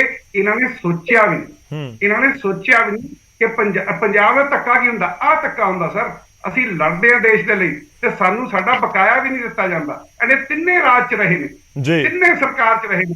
ਅਸੀਂ ਜ਼ਹਿਰ ਪਾਇਆ ਆਪਣੀ ਛਾਤੀ ਤੇ ਤਾਂ ਕਿ ਮੋਦੀ ਜੀ 80 ਕਰੋੜ ਲਾਭਾਰਥੀ ਕਹਿ ਸਕਣ। ਪੰਜਾਬ, ਹਰਿਆਣਾ, ਵੈਸਟ ਯੂਪੀ, ਅਸੀਂ ਜ਼ਹਿਰ ਪਾਇਆ ਆਪਣੀ ਜ਼ਮੀਨ 'ਚ ਕਿ ਇਹ ਸਾਰੇ ਦੇਸ਼ ਦਾ ਢਿੱਡ ਭਰਦੀ ਹੈ। ਇਹ ਸਾਡਾ ਬਕਾਇਆ ਨਹੀਂ, ਸਾਨੂੰ ਵੰਡਦੇ ਆ। ਅੱਜ ਜਦੋਂ ਰੈਵਨਿਊ ਵਧ ਰਹੀ ਹੈ, ਅਨਸਸਟੇਨੇਬਲ ਫਿਗਰਸ ਫੱਜ ਕੇ, ਉਹ ਭਾਈ ਸਾਹਿਬ ਪੈਸੇ ਨੇ ਲੋਕਾਂ ਦੇ ਖਜ਼ਾਨੇ 'ਚ ਆਏ ਆ। ਅਸੀਂ ਕਿਹੜਾ ਕੋਈ ਜੇਬ 'ਚੋਂ ਕੱਢ ਕੇ ਪਾਸੇ। ਜੇ ਇਹ ਗਰੇਵਾਲ ਸਾਹਿਬ ਦੇਖੋ, ਮੈਂ ਪੁਆਇੰਟ ਦਰ ਪੁਆਇੰਟ ਆਵਾਂ, ਆਪਣੇ ਕੋਲ ਸਮਾਂ ਫਿਰ ਬਹੁਤ ਨਿਕਲ ਜਾਏਗਾ। ਮੈਂ ਪੁਆਇੰਟ ਦਰ ਪੁਆਇੰਟ ਆਣਾ। ਪੁਆਇੰਟ ਨੰਬਰ 1, ਤੁਸੀਂ ਜਿਹੜਾ ਸਬਸਿਡੀ ਦਾ ਪੈਸਾ ਦਿੱਤਾ, ਉਸ ਦੇ ਬਾਵਜੂਦ PSPCL ਨੂੰ ਇਸ ਤੋਂ ਪਹਿਲਾਂ ਲੋਨ ਲੈਣਾ ਪਿਆ ਸੀ, ਇਹ ਖੜਿਆਲ ਸਾਹਿਬ ਕਹਿ ਰਹੇ ਨੇ। ਬਹੁਤ ਛੋਟੀ ਸਟੇਟਮੈਂਟ ਰੱਖਿਓ ਜੀ। ਟੋਟਲ PSPCL ਦਾ ਟੋਟਲ 20,200 ਕਰੋੜ ਸਬਸਿਡੀ ਦਾ ਕਿਰਾਇਆ ਬਿੱਲ ਬਾਕੀ ਸੀ ਸਰਕਾਰ ਵੱਲ। ਠੀਕ ਹੈ। ਸਾਰਾ ਚੁਕਤਾ ਕਰ ਦਿੱਤਾ ਸਰ। ਲੋਨ ਤਾਂ ਲੈਣੇ ਪਏ ਸੀ ਵਿਚਾਰਿਆਂ ਨੂੰ, ਲੋਨ ਤਾਂ ਲੈਣੇ ਪਏ ਸੀ। ਉਹ ਵਿਚਾਰੇ ਕੋਲ ਤਾਂ ਤਾਰਾਂ ਪਾਉਣ ਨੂੰ ਪੈਸੇ ਹੈ ਨਹੀਂ, ਉਹਨਾਂ ਨੂੰ ਤਾਂ ਹੀ ਤਾਂ ਪੈਸੇ ਦਿੱਤੇ ਆ 20,200 ਕਰੋੜ ਰੁਪਇਆ ਤਾਂ ਹੀ ਦਿੱਤਾ ਕਿ ਉਹ ਵਿਚਾਰੇ। ਹੁਣ ਦੇਖੋ ਜੀ, ਮੈਂ ਦੁਆਬੇ ਚੋਂ ਆਇਆ, 2 ਦਿਨ ਹੋ ਗਏ ਮੈਨੂੰ ਦੁਆਬੇ ਵਾਲੇ ਆਲੂ ਗਰੋਵਰਸ ਨੇ ਕਿਹਾ ਕਿ ਸਾਨੂੰ 11 ਘੰਟੇ ਬਿਜਲੀ ਮਿਲੀ ਹੈ ਜੀ। ਕਹਿੰਦੇ ਸਰ ਜੇ ਦਿੱਤੀ ਹੈ, ਜੇ ਕੰਮ ਕੀਤਾ ਤਾਂ ਉਹਨਾਂ ਦਾ ਬਕਾਇਆ ਬਣਦਾ, ਦਈਏ ਤਾਂ ਸਹੀ ਸਰ। ਉਹ ਵਿਚਾਰੇ ਕਦ ਤੱਕ ਉਮੀਦ ਕਰੀ ਜਾਵਾਂਗੇ? ਅਸੀਂ ਸੋਚ ਰਹੇ ਹਾਂ ਸਸਟੇਨੇਬਿਲਟੀ ਕੀ ਹੈ, 4 ਲੱਖ ਮੋਟਰਾਂ ਅਗਲੇ 5 ਸਾਲਾਂ 'ਚ ਪੰਜਾਬ 'ਚ ਕੱਟਣ, ਨਹਿਰੀ ਪਾਣੀ ਵੱਧ ਤੋਂ ਵੱਧ ਅੱਗੇ ਪਹੁੰਚੇ। ਚਲੋ ਇਹ ਪੁਆਇੰਟ ਆ ਗਿਆ, ਮੈਂ ਤੁਹਾਡੇ ਕੋਲ ਵਾਪਸ ਆਉਣਾ। ਇੱਕ ਪੁਆਇੰਟ ਦਾ ਤੁਸੀਂ ਜਵਾਬ ਦੇਤਾ, ਕਲੇਰ ਸਾਹਿਬ ਕੁਝ ਕਹਿਣਾ ਚਾਹ ਰਹੇ ਨੇ, ਮੈਂ ਅਗਲਾ ਪੁਆਇੰਟ ਤੁਹਾਡੇ ਕੋਲ ਲੈ ਕੇ ਆਵਾਂਗਾ। ਦੇਖੋ ਇਸ ਸਮੇਂ ਕੁਝ ਦਰਸ਼ਕਾਂ ਦੇ ਮੇਰੇ ਤੱਕ ਮੈਸੇਜ ਵੀ ਪਹੁੰਚ ਰਹੇ ਨੇ ਮੇਰੇ ਕੋਲ ਚੱਲਦੀ ਡਿਬੇਟ ਦੇ ਵਿੱਚ। ਗਰੇਵਾਲ ਸਾਹਿਬ, ਲੋਕ ਇਹ ਸਮਝਣਾ ਚਾਹੁੰਦੇ ਨੇ ਕਿ ਹੁਣ ਜੋ ਵਿਰੋਧੀ ਬੋਲ ਰਹੇ ਨੇ ਉਸ ਨੂੰ ਸੱਚ ਮੰਨੀਏ ਜਾਂ ਤੁਸੀਂ ਆંકੜੇ ਰੱਖ ਰਹੇ ਹੋ ਉਸ ਨੂੰ ਸੱਚ ਮੰਨੀ। ਕਨਫਿਊਜ਼ ਹੋ ਜਾਂਦੇ ਲੋਕ, ਇਸ ਕਰਕੇ ਉਹਨਾਂ ਤੱਕ ਆਸਾਨੀ ਨਾਲ ਗੱਲ ਪਹੁੰਚ ਸਕੇ, ਇਹੀ ਅਸੀਂ ਕੋਸ਼ਿਸ਼ ਕਰ ਰਹੇ ਹਾਂ। ਕਲੇਰ ਸਾਹਿਬ ਕੁਝ ਕਹਿ ਰਹੇ ਨੇ, ਮੈਂ ਤੁਹਾਡੇ ਕੋਲ ਵਾਪਸ ਆਉਣਾ, ਤੁਸੀਂ ਰੱਖਿਓ ਨਾਲ ਦੀ ਨਾਲ ਪੁਆਇੰਟ। ਗੌਰਵ ਜੀ, ਲੋਕ ਕਿਉਂ ਕਨਫਿਊਜ਼ ਹੁੰਦੇ ਨੇ? ਮੈਂ ਗਰੇਵਾਲ ਸਾਹਿਬ ਨੂੰ ਸਿੱਧਾ ਤੇ ਸਪਸ਼ਟ ਸਵਾਲ ਪੁੱਛਦਾ ਜੀ। ਗਰੇਵਾਲ ਸਾਹਿਬ ਦੀ ਮੰਨੀਏ, ਸਾਡੇ ਸਤਿਕਾਰਯੋਗ ਮੁੱਖ ਮੰਤਰੀ ਸਾਹਿਬ ਦੀ ਮੰਨੀਏ, ਹਾਲਾਂਕਿ ਉਹਨਾਂ ਨੇ ਪਹਿਲਾਂ ਬਹੁਤ ਝੂਠ ਬੋਲੇ ਹੋਏ ਨੇ, ਸੋ ਉਹਨਾਂ ਦੀ ਤਾਂ ਗੱਲ ਤੇ ਵਿਸ਼ਵਾਸ ਨਹੀਂ ਹੁੰਦਾ। ਤਾਂ ਪੰਜਾਬ ਇਸ ਸਮੇਂ ਪੰਜਾਬ 'ਚ ਰੈਵਨਿਊ ਬਹੁਤ ਵੱਧ ਰਿਹਾ ਔਰ ਐਪਰੈਂਟਲੀ ਗਰੇਵਾਲ ਸਾਹਿਬ ਚੈਨਲ ਤੇ ਬਹਿ ਕੇ ਦੱਸ ਦੇਣ ਕਿ ਪੰਜਾਬ ਦੇ ਵਿੱਚ ਪਿਛਲੇ 1 ਸਾਲ ਦੇ ਵਿੱਚ ਜੇ ਕੋਈ ਮੇਜਰ ਡਿਵੈਲਪਮੈਂਟ ਹੋਈ ਹੈ, ਪੰਜਾਬ ਨੇ ਕੁਝ ਨਵਾਂ ਕੀਤਾ ਤਾਂ ਉਹ ਵੀ ਦੱਸ ਦਿਓ। ਕੁਝ ਨਹੀਂ ਕੀਤਾ ਪੰਜਾਬ ਨੇ, ਕੋਈ ਵੱਡਾ ਹਸਪਤਾਲ ਨਹੀਂ ਪੰਜਾਬ 'ਚ ਬਣਿਆ, ਕੋਈ ਵੱਡਾ ਹਾਈਵੇ ਪੰਜਾਬ 'ਚ ਨਹੀਂ ਬਣਿਆ, ਕੋਈ ਵੱਡੀ ਫੈਕਟਰੀ ਪੰਜਾਬ 'ਚ ਨਹੀਂ ਲੱਗੀ, ਕੁਝ ਨਹੀਂ ਹੋਇਆ। ਸੋ ਲੋਕਾਂ ਨੂੰ ਸਿੱਧਾ ਸਪਸ਼ਟ ਇਹ ਦੱਸ ਦਿਓ, ਤੁਹਾਡਾ ਰੈਵਨਿਊ ਇੰਨਾ ਵੱਧ ਰਿਹਾ ਹੈ, ਤੁਸੀਂ ਕਹਿੰਦੇ ਹੋ ਇਹ ਕਰਜ਼ਾ ਤੁਸੀਂ 45,000 ਕਰੋੜ ਦਾ ਚੱਕ ਰਹੇ ਹੋ 1 ਸਾਲ 'ਚ, ਜਿਹੜਾ ਕਿ ਅੱਜ ਕਿਸੇ ਵੀ ਸਰਕਾਰ ਦਾ ਸਭ ਤੋਂ ਵੱਡਾ ਕਰਜ਼ਾ ਹੈ, ਤਾਂ ਤੁਸੀਂ ਬਿਲਕੁਲ ਸਪਸ਼ਟ ਹੈ ਕਿ ਤੁਸੀਂ ਡਾਟੇ ਫੱਜ ਕਰਕੇ ਖੇਡ ਰਹੇ ਹੋ। ਆਪਾਂ ਜਵਾਬ ਲੈ ਲਈਏ, ਬਹੁਤ ਵੈਲਿਡ ਪੁਆਇੰਟ ਹੈ ਤੁਹਾਡਾ ਗਰੇਵਾਲ ਸਾਹਿਬ। ਦੇਖੋ ਜੀ, ਐਪਰੈਂਟਲੀ ਅਸੀਂ ਝੂਠ ਬੋਲ ਰਹੇ ਹਾਂ, ਅਸੀਂ ਨਾ ਨੀਂਹ ਪੱਥਰ ਦਿਖਾਉਣ 'ਚ ਵਿਸ਼ਵਾਸ ਨਹੀਂ ਰੱਖਦੇ। 600 ਮਹੱਲਾ ਕਲੀਨਿਕ ਖੁੱਲੇ ਆ ਸਰ, ਸਕੂਲ ਬੈਟਰ ਹੋ ਰਹੇ ਆ ਸਰ। ਅਸੀਂ ਰੈਵਨਿਊ ਵਧਾ ਰਹੇ, ਸਾਨੂੰ ਇਹ ਨਹੀਂ ਹੁੰਦਾ ਕਿ ਸੜਕ ਬਣਾਈ ਤੇ ਪੱਥਰ ਲਾ ਲਓ, ਅਸੀਂ ਇਹ ਕਰ ਰਹੇ ਹਾਂ। ਅਪੈਰੈਂਟਲੀ ਪੰਜਾਬ ਦੇ ਵਿੱਚ ਇੰਡਸਟਰੀ ਦਾ ਮੈਨੂੰ ਪੁੱਛਿਆ ਗਿਆ, ਇੰਡਸਟਰੀ ਨੂੰ ਜਾ ਕੇ ਸਬਸਿਡੀ ਦੇਤੀ, ਕਿਉਂ ਨਾ ਦਈਏ? ਉਹ ਸਾਡੇ ਭਰਾ ਨੇ, ਉਹ ਸਾਡੀ ਗਰੋਥ ਕਰਦੇ ਆ, ਅਸੀਂ ਉਹਨਾਂ ਦੀ ਗਰੋਥ 'ਚ ਭਾਗੀਦਾਰ ਕਿਉਂ ਨਾ ਬਣੀਏ? ਗਰੇਵਾਲ ਸਾਹਿਬ ਦੇਖੋ, ਪੰਜਾਬ ਤੁਹਾਨੂੰ ਸੁਣ ਰਿਹਾ, ਮੈਂ ਤੁਹਾਡੀ ਪਾਲਿਸੀ ਦੱਸਦਾ, ਐਜੂਕੇਸ਼ਨ ਪਾਲਿਸੀ ਦਾ, ਹੈਲਥ ਪਾਲਿਸੀ ਦਾ ਕਿੰਨਾ ਵੱਡਾ ਅੰਤਰ ਹੈ। ਮਹੱਲਾ ਕਲੀਨਿਕ ਤਾਂ ਤੁਸੀਂ ਖੋਲੇ 500, ਉਹ ਵੀ ਸੁਵਿਧਾ ਕੇਂਦਰ ਜਿਹੜੇ ਬੰਦ ਪਏ ਸੀ ਕਲੀ ਮਾਰ ਕੇ ਖੋਲਤੇ, ਤੇ ਸ਼ਰਾਬ ਦੇ ਠੇਕੇ ਪੰਜਾਬ 'ਚ ਖੋਲਤੇ 9,000। ਇਹ ਤੁਹਾਡੀ ਸਰਕਾਰੀ ਫਿਗਰ ਹੈ, ਕਿੱਥੇ ਤਾਂ 500 ਮਹੱਲਾ ਕਲੀਨਿਕ ਦਾ ਰੈਵਨਿਊ ਤਾਂ ਹੀ ਵੱਧ ਗਿਆ ਤੇ ਠੇਕੇ ਖੋਲਤੇ 9,000 ਤੇ ਡਾਟੇ ਕਰ ਰਹੇ ਹੋ ਫਜ। ਔਰ ਦੂਸਰੀ ਗੱਲ, ਮੈਂ ਤਾਂ ਫਿਰ ਤੁਸੀਂ ਉਸ ਗੱਲ ਤੇ ਨਹੀਂ ਆਉਂਦੇ ਕਿ ਤੁਹਾਡਾ ਰੈਵਨਿਊ ਇੰਨਾ ਵੱਧ ਗਿਆ, ਸਰਕਾਰ ਨੂੰ ਆਮਦਨ ਇੰਨੀ ਵੱਧ ਗਈ, ਤੇ 45,000 ਕਰੋੜ ਦਾ ਕਰਜ਼ਾ ਕਿਵੇਂ ਚੜਿਆ? ਮਹੱਲਾ ਕਲੀਨਿਕਾਂ ਤੇ ਤਾਂ ਨਹੀਂ ਲੱਗਿਆ 45,000 ਕਰੋੜ? ਠੀਕ ਹੈ, ਰੰਕਰੇ ਤੇ ਤਾਂ ਨਹੀਂ ਲੱਗਿਆ 45,000 ਕਰੋੜ? ਖੜਿਆਲ ਜੀ ਦੱਸੋ, ਅਸੀਂ ਤਨਖਾਹਾਂ ਮਿਲਣੀ ਖੜਿਆਲ ਜੀ ਔਰ ਸਰੀਨ ਸਾਹਿਬ ਵੇਟ ਕਰ ਰਹੇ ਜਾ ਰਹੇ ਆ। ਠੀਕ ਹੈ ਕਲੇਰ ਜੀ, ਲੋਕਾਂ ਨੂੰ ਦੱਸੋ ਇੱਕ ਚੀਜ਼ ਮੈਂ ਲਾਸਟ ਪੁੱਛਣੀ ਹੈ ਕਿ ਗਰੇਵਾਲ ਸਾਹਿਬ ਚੈਨਲ ਤੇ ਇਸ ਗੱਲ ਦਾ ਜਵਾਬ ਦੇਣ ਕਿ ਜਿਹੜੀ ਐਕਸਾਈਜ਼ ਪਾਲਿਸੀ ਦਿੱਲੀ ਦੀ ਸੀ, ਜਿਹੜੇ ਬ੍ਰਿੰਡਕੋ ਤੇ ਮਹਿਰਾ ਵਾਈਨਸ ਵਾਲੇ ਬੰਦੇ ਉੱਥੇ ਅਰੈਸਟ ਹੋਏ ਨੇ, ਉਹੀ ਬੰਦਾ ਪੰਜਾਬ ਦੇ ਵਿੱਚ ਉਹਨੂੰ ਹੀ L1 ਦਿੱਤੇ ਨੇ 7 ਜਿਹੜੇ ਮੇਜਰ। ਠੀਕ ਹੈ, ਚਲੋ ਜਵਾਬ ਮੈਂ 1 ਮਿੰਟ ਕਰਨਾ ਗੌਰਵ ਜੀ, ਕਿਉਂ ਉਹ ਬੰਦਾ ਉਰੇ ਹੈ ਜਿਹੜਾ ਹੁਣ 150 ਕਰੋੜ ਦਾ ਇਨਕਰੀਜ਼ ਦਿਖਾਇਆ ਨਾ ਗੌਰਵ ਜੀ ਇੱਕਦਮ, ਉਹ ਤਾਂ ਦਿਖਾਇਆ ਵੀ ਦਿੱਲੀ ਦੀ ਤਰਜ਼ ਤੇ ਰੇਡ ਨਾ ਪੈ ਜਾਏ, ਜਿਹੜਾ ਪਿਛਲੇ ਸਾਲ 200-150 ਕਰੋੜ ਖਾ ਲਿਆ ਉਹ ਖਾ ਲਿਆ, ਹੁਣ ਗਾਹਾਂ ਨੂੰ ਜਵਾਬ ਲੈ ਲੈਣ ਦੋ, ਛੋਟਾ ਜਵਾਬ ਰੱਖਿਓ, ਮੈਂ ਖੜਿਆਲ ਸਾਹਿਬ ਦਾ ਰੁਖ ਕਰਨਾ। ਗਰੇਵਾਲ ਜੀ ਜੀ ਕਿ ਮੈਨੂੰ ਗੱਲ ਕਰਨ ਦਿਓ, ਵਿੱਚ ਨਾ ਟੋਕਿਆ ਕਰੋ। ਇਹ ਜਿਹੜੀ ਤੁਹਾਡਾ ਆਰਗੂਮੈਂਟ ਹੈ ਨਾ, ਮੈਂ ਸੁਣਦਾ ਆ ਸ਼ਾਮ ਦਾ, ਇਹ ਜਿਹੜੇ ਸਾਰੇ ਕਹਿ ਰਹੇ ਸੀ ਨਾ ਕਿ ਇੱਧਰ ਹੋ ਜੂ ਦਿੱਲੀ ਦੀ ਪਾਲਿਸੀ, ਅਸੀਂ ਜਿਉਂਦੇ ਤਿਉਂ ਵੀ stand by it. Manish Sisodia ਨੂੰ ਕੁਝ ਪ੍ਰੂਵ ਕਰਕੇ ਦਿਖਾ ਦੇਣ, ਪਹਿਲੀ ਗੱਲ। ਦੂਜੀ ਗੱਲ, ਰਿਨਿਊ ਕੀਤੀ ਹੈ ਭਾਈ ਸਾਹਿਬ ਪਿਛਲੇ ਸਾਲ ਦੀ ਪਾਲਿਸੀ, ਵੀ ਸਟੈਂਡ ਬਾਏ ਆਰ ਪਾਲਿਸੀ। ਸਾਡੇ ਵਧੇ ਨੇ 150 ਦਾ ਇੱਧਰ ਐਂਗਲ ਪਾ ਲਿਆ, ਮੈਨੂੰ ਪਤਾ ਇਹ ਐਕਸਾਈਜ਼ ਵਾਲੀਆਂ ਗੱਲਾਂ ਮੈਂ ਬਹੁਤ ਦੇਰ ਤੋਂ ਸੁਣਦਾ ਰਿਹਾ। ਮੁੱਕ 9,000 ਠੇਕਾ ਤੁਹਾਡੇ 7 ਮਿਨਿਸਟਰਾਂ ਨੇ ਡਿਨਾਈ ਕੀਤੇ, ਕੰਪਲੀਟ ਕਰ ਲੈਣ ਤੋਂ ਨਹੀਂ ਪਹੁੰਚੇਗੀ ਗੱਲ ਕਰਤੀ ਇਹ ਗੱਲ। ਮੈਂ ਉਹੀ ਕਹਿ ਰਿਹਾ, ਲੋਕਾਂ ਤੱਕ ਗੱਲ ਨਹੀਂ ਪਹੁੰਚ ਪਾਏਗੀ, ਪਲੀਜ਼ ਉਹਨਾਂ ਨੂੰ ਕੰਪਲੀਟ ਕਰ ਲੈਣ ਦਿਓ ਇੱਕ ਵਾਰੀ। ਸਰ ਕਿਸੇ ਵੀ ਚੀਜ਼ ਨੂੰ ਡਰਾਮੇਟਾਈਜ਼ ਕਰਦਾ, ਜਿਵੇਂ ਸੁਹਾਣੇ ਗੁਰਦੁਆਰੇ ਉਹ ਕੇਸਕੀ ਵਾਲਾ ਬੱਚਾ ਫੜਿਆ ਗਿਆ ਸੀ, ਮੈਂ 2 ਹਫ਼ਤੇ ਤੋਂ ਪੁੱਛੀਗਾ, ਮੈਂ ਕਿਹਾ ਮੈਨੂੰ ਨਾਂ ਤਾਂ ਦੱਸ ਦਿਓ, ਇਹਨਾਂ ਨੂੰ ਨਾਮ ਹੀ ਨਹੀਂ ਪਤਾ ਸੀ। ਸੋ ਇਸ ਤਰ੍ਹਾਂ ਇਹ ਡਰਾਮੇਟਾਈਜ਼ ਕਰਦੇ ਨੇ। 9,000 ਠੇਕਾ, ਪਹਿਲਾਂ ਕਿੰਨੇ ਸੀ ਭਾਈ ਸਾਹਿਬ? ਐਵੇਂ ਕੋਈ ਫਿਗਰ ਛੱਡ ਦਿੰਦੇ ਹੋ, ਗੱਲ ਹੈ ਕਿ 2,587 ਕਰੋੜ ਰੁਪਇਆ ਵਧਿਆ ਸਾਲ। ਠੀਕ ਹੈ, ਚਲੋ ਤੁਸੀਂ 9,000 ਵਾਲੀ ਫਿਗਰ ਨੂੰ ਵੀ ਡਿਨਾਈ ਕਰ ਰਹੇ ਹੋ, ਤੁਸੀਂ ਕਹਿ ਰਹੇ ਹੋ ਕਿ ਨਹੀਂ ਠੇਕੇ ਖੁੱਲੇ ਨੇ 9,000 ਵਾਲੇ।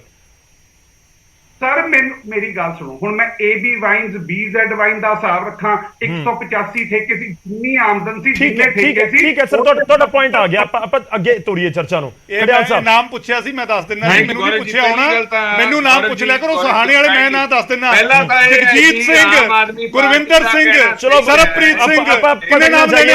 ਥੋੜਾ ਜਿਹਾ ਵੇਟ ਕਰ ਲਓ ਖੜਿਆਲ ਸਾਹਿਬ।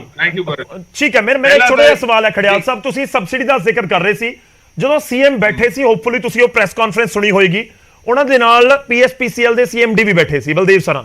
ਉਹਨਾਂ ਨੇ ਵੀ ਕਿਹਾ ਕਿ 9000 ਕਰੋੜ ਰੁਪਇਆ ਸਾਬਕਾ ਸਰਕਾਰਾਂ ਦੇ ਸਮੇਂ ਦੀ ਸਬਸਿਡੀ ਦਾ ਬਕਾਇਆ ਹੈ ਤੇ ਮੌਜੂਦਾ ਸਰਕਾਰ 5 ਕਿਸ਼ਤਾਂ ਦੇ ਵਿੱਚ 1800 ਕੁਝ ਕਰੋੜ ਰੁਪਇਆ ਹਰ ਕਿਸ਼ਤ ਦੇ ਦੇਗੀ। ਪਹਿਲੀ ਕਿਸ਼ਤ ਤੁਹਾਡੇ ਕੋਲ ਆ ਗਈ ਤਾਂ ਇੱਕ ਉਂਗਲ ਤੁਹਾਡੇ ਵਾਲੇ ਪਾਸੇ ਜਾ ਰਹੀ ਹੈ ਕਿ 9000 ਕਰੋੜ ਤਾਂ ਤੁਹਾਡੇ ਵਾਲੇ ਪਾਸੇ ਤੋਂ ਬਕਾਇਆ ਸੀ, ਕਿਉਂਕਿ 9-9.5 ਕਰੋੜ ਰੁਪਇਆ ਹਰ ਸਾਲ ਸਬਸਿਡੀ ਜਿਹੜੀ ਆਪਣੀ ਬੰਬੀਆਂ ਦੀ ਜਾਂਦੀ ਹੈ ਉਹ ਸਰਕਾਰ ਨੂੰ ਦੇਣੀ ਪੈਂਦੀ ਸੀ PSPCL ਨੂੰ। ਪਹਿਲਾਂ ਇਹਦਾ ਜਵਾਬ ਦਿੰਦਾ ਹੁਣ ਗੌਰਵ ਜੀ, ਮੈਨੂੰ 2 ਮਿੰਟ ਅਨਇੰਟਰਪਟਡ ਦਿਓ। ਪਹਿਲੀ ਗੱਲ ਤਾਂ ਦੇਖੋ, ਇਹਨਾਂ ਨੇ ਜੇ 1800 ਕਰੋੜ ਦੇਤਾ ਜੀ, ਤਾਂ ਐ ਤਾਂ ਹੈ ਵੀ ਆਮ ਆਦਮੀ ਪਾਰਟੀ ਨੇ ਆਪਦੀ ਜੇਬ ਚ ਦਿੱਤਾ ਹੈ, ਕਰਜ਼ਾ ਜ਼ਿਆਦਾ ਲੈ ਰਹੇ ਹੈ, ਜ਼ਿਆਦਾ ਚੱਕ ਰਹੇ ਹੈ। ਮੈਂ ਤੁਹਾਨੂੰ ਆંકੜੇ ਵੀ ਦੇ ਦਿੰਦਾ, ਜਦੋਂ ਕਾਂਗਰਸ ਪਾਰਟੀ ਦੀ ਸਰਕਾਰ ਆਈ ਸੀ ਨਾ 2017 ਦੇ ਵਿੱਚ, ਅਕਾਲੀ BJP ਸਰਕਾਰ 2,18,000 ਕਰੋੜ ਦਾ ਕਰਜ਼ਾ 2,18,000 ਕਰੋੜ ਦਾ ਕਰਜ਼ਾ ਛੱਡ ਕੇ ਗਈ ਸੀ।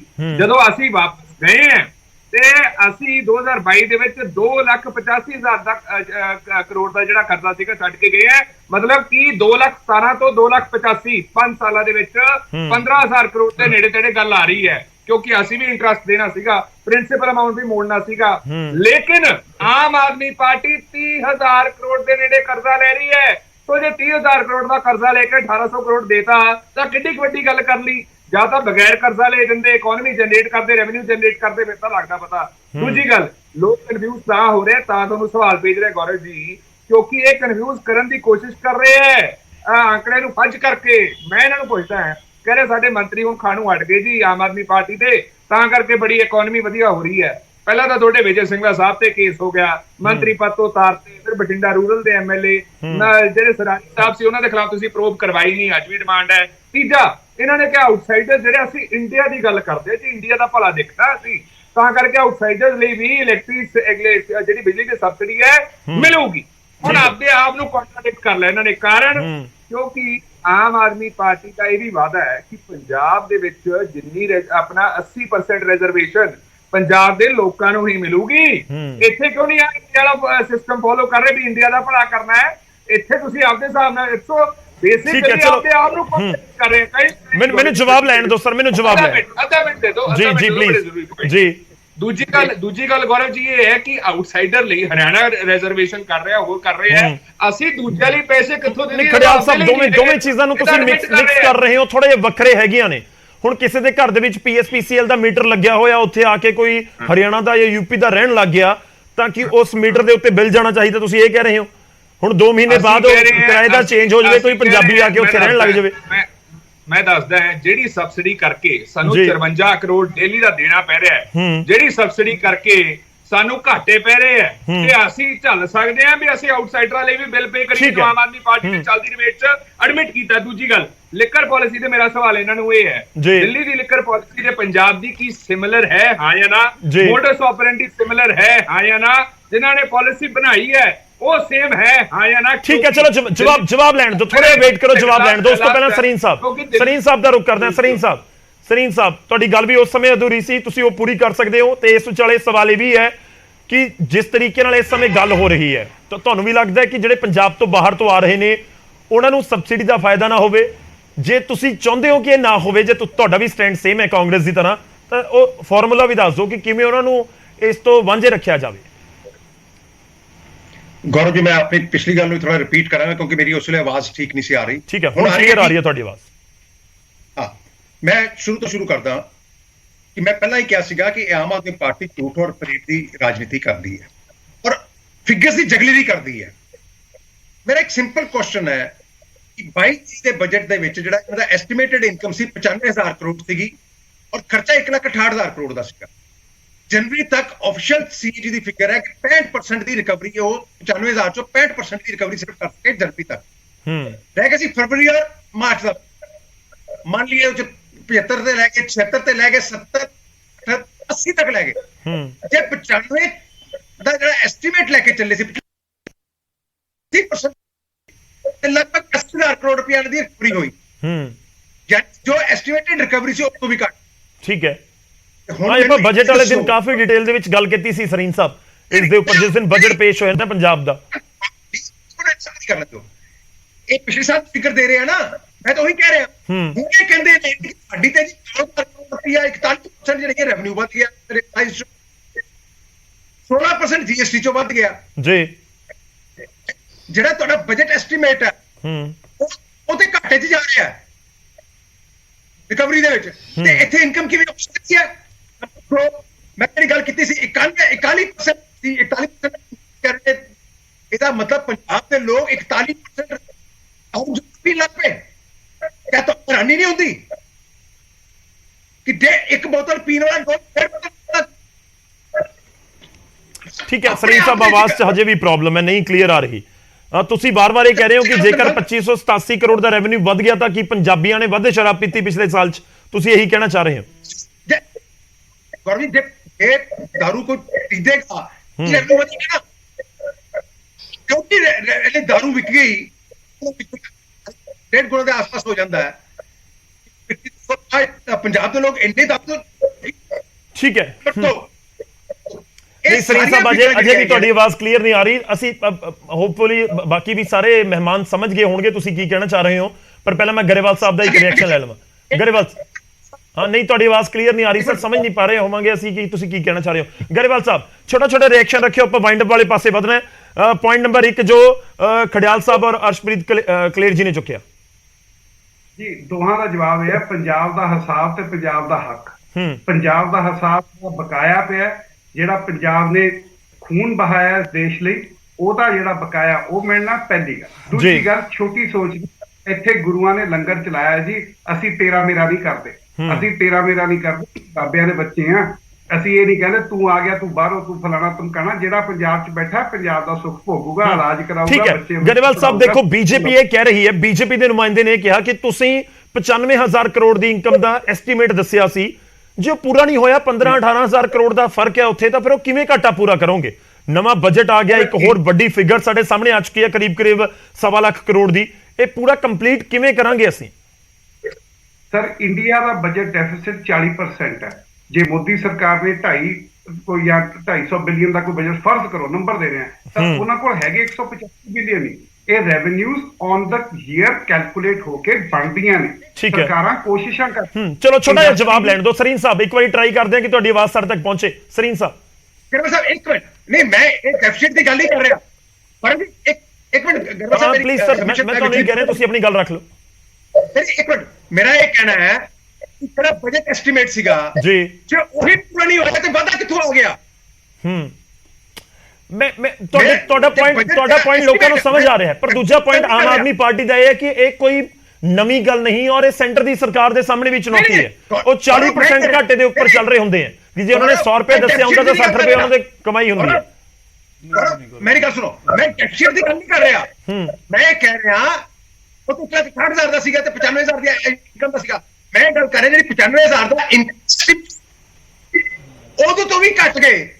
ਠੀਕ ਹੈ, ਹਾਂ, ਮੈਂ ਉਹਦੇ ਉੱਪਰ ਰਿਐਕਸ਼ਨ ਲੈ ਰਿਹਾ। ਠੀਕ ਹੈ, ਮੈਨੂੰ ਵਾਈਂਡ ਅਪ ਵਾਲੇ ਪਾਸੇ ਵਧਣਾ ਪਏਗਾ। ਕਲੇਰ ਸਾਹਿਬ, ਛੋਟਾ ਜਿਹਾ ਸਟੇਟਮੈਂਟ। ਗੌਰਵ ਜੀ, ਮੈਂ ਖੜਿਆਲ ਜੀ ਆ ਰਿਹਾ, ਖੜਿਆਲ ਜੀ ਆਵਾਂਗਾ ਮੈਂ ਤੁਹਾਡੇ ਕੋਲ। ਕਲੀਅਰ ਜੀ, ਮੈਂ ਦੋ ਚੀਜ਼ਾਂ, ਇੱਕ ਤਾਂ ਇੱਕ ਖੜਿਆਲ ਸਾਹਿਬ ਫੈਕਚੁਅਲੀ ਇਨਕਰੈਕਟ ਗੱਲ ਕਹਿ ਗਏ, ਕਹਿੰਦੇ ਜੀ ਕਿ 2,18,000 ਨਹੀਂ, ਜਦੋਂ ਸ਼੍ਰੋਮਣੀ ਅਕਾਲੀ ਦਲ ਛੱਡ ਕੇ ਗਏ ਸੀ ਉਦੋਂ 1,86,87,000 ਕਰੋੜ ਦੇ ਕਰੀਬ ਸੀਗਾ, 1 ਲੱਖ ਦੇ ਕਰੀਬ 97-98,000 ਕਰੋੜ 5 ਸਾਲ ਚ ਕਾਂਗਰਸ ਵੇਲੇ ਵਧਿਆ।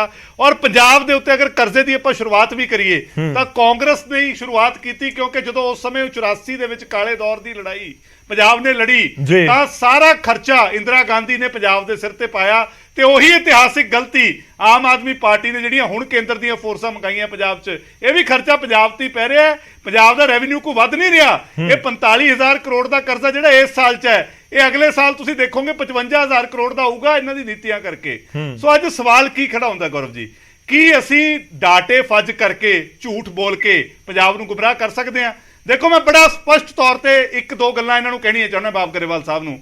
ਇਹ ਕਿਉਂ ਨਹੀਂ ਇਸ ਗੱਲ ਤੇ ਬੋਲਦੇ? ਇਹਨਾਂ ਦਾ ਆਪਣਾ ਡਾਕੂਮੈਂਟ ਹੈ, ਸਰਕਾਰੀ ਡਾਕੂਮੈਂਟ ਹੈ, ਇਹਨਾਂ ਦੇ 5 ਮੈਂਬਰਾਂ ਦੀ ਠੀਕ ਹੈ। ਕੈਬਨਿਟ ਮੰਤਰੀਆਂ ਦੀ ਕਮੇਟੀ ਹੈ, ਉਹਨਾਂ ਨੇ ਕਬੂਲਿਆ ਜੀ। ਕਿ ਪਿਛਲੀ ਵਾਰੀ ਇਹ ਜਿਹੜਾ 28 ਕਰੋੜ ਹੈ ਇਹ ਘੱਟ ਸੀ, ਕਰੀਬ 200 ਕਰੋੜ ਦੇ ਕਰੀਬ ਸਰਕਾਰੀ ਖਜ਼ਾਨੇ ਚ ਆਉਣਾ ਚਾਹੀਦਾ ਸੀ, ਇਹ ਰਿਟੇਲਰਾਂ ਤੱਕ ਪੈਸਾ ਨਹੀਂ ਗਿਆ। ਇਹਨਾਂ ਦਾ ਆਪਣਾ ਡਾਕੂਮੈਂਟ ਹੈ, ਠੀਕ ਹੁਣ ਹੈ। ਮੱਥੇ ਤੇ ਹੱਥ ਮਾਰ ਕੇ ਤਾਂ ਹੋਣਾ ਨਹੀਂ। ਸੋ ਉਹ ਮੈਂ 150 conclude ਕਰਨਾ ਹੈ। ਕਰੋੜ ਪਿਛਲੀ ਵਾਰ ਕਿਹਦੀ ਜੇਬ ਚ ਗਿਆ ਇਹ ਲੋਕਾਂ ਨੂੰ ਦੱਸ ਦੇਣ। ਠੀਕ ਹੈ, ਔਰ ਦੂਸਰੀ ਮੈਂ ਗੱਲ, conclude ਕਰਨਾ ਸਰ, ਮੈਂ conclude ਕਰਨਾ, ਮੈਨੂੰ ਰੋਕਣਾ ਹੋਏਗਾ, please। ਇਹਨਾਂ ਨੇ ਵੈਟ ਦਾ ਪੈਸਾ ਜੀ, ਚੱਕ ਕੇ ਜੀ। ਐਕਸਾਈਜ਼ ਚ ਜੋੜ ਕੇ ਇਹ ਡਾਟਾ ਫੱਜ ਕੀਤਾ। ਸੋ ਵੈਟ ਐਕਸਾਈਜ਼ ਠੀਕ ਹੈ। ਕੰਬਾਈਨ ਕਰਕੇ 41% ਦਿਖਾ ਰਹੇ ਨੇ, ਇਹ ਵੱਡਾ ਝੂਠ। ਉਹ ਤਾਂ ਸੋ ਕਹਿੰਦੇ ਇਹ ਆ ਕਿ ਜੇ ਲਗਾਤਾਰ ਮਜੀਠੀਆ ਸਾਹਿਬ 10% ਕਹਿ ਰਹੇ ਨੇ ਤਾਂ ਵੀ ਸਾਡੀ ਪ੍ਰਾਪਤੀ ਹੈ, ਕਿ ਮਜੀਠੀਆ ਸਾਹਿਬ ਆਪਣੇ ਮੂੰਹ ਨਾਲ ਕਹਿੰਦੇ 10%, 10% ਕਹਿ ਰਹੇ, ਉਹ ਵੀ ਕਹਿੰਦੇ ਸਾਡੀ ਪ੍ਰਾਪਤੀ ਹੈ। 10% ਇਹ ਨਹੀਂ ਕਿ 10% ਸ਼੍ਰੋਮਣੀ ਅਕਾਲੀ ਦਲ ਦੇ ਜਾਂ ਕਾਂਗਰਸ ਦੇ ਮੁਕਾਬਲੇ, ਹਾਂ। 10% ਦੀ ਗੱਲ ਇਹ ਹੋ ਰਹੀ ਹੈ ਕਿ ਜਿਹੜੀ ਚੀਜ਼ ਨਾਰਮਲੀ 35-40% ਤੇ ਜਾਂਦੀ ਸੀ ਉਹ 10% ਤੇ ਰਹਿ ਗਈ। ਚਲੋ ਮੈਂ ਜਵਾਬ ਲੈਣਾ ਸਰ, ਜਵਾਬ ਲੈਣਾ।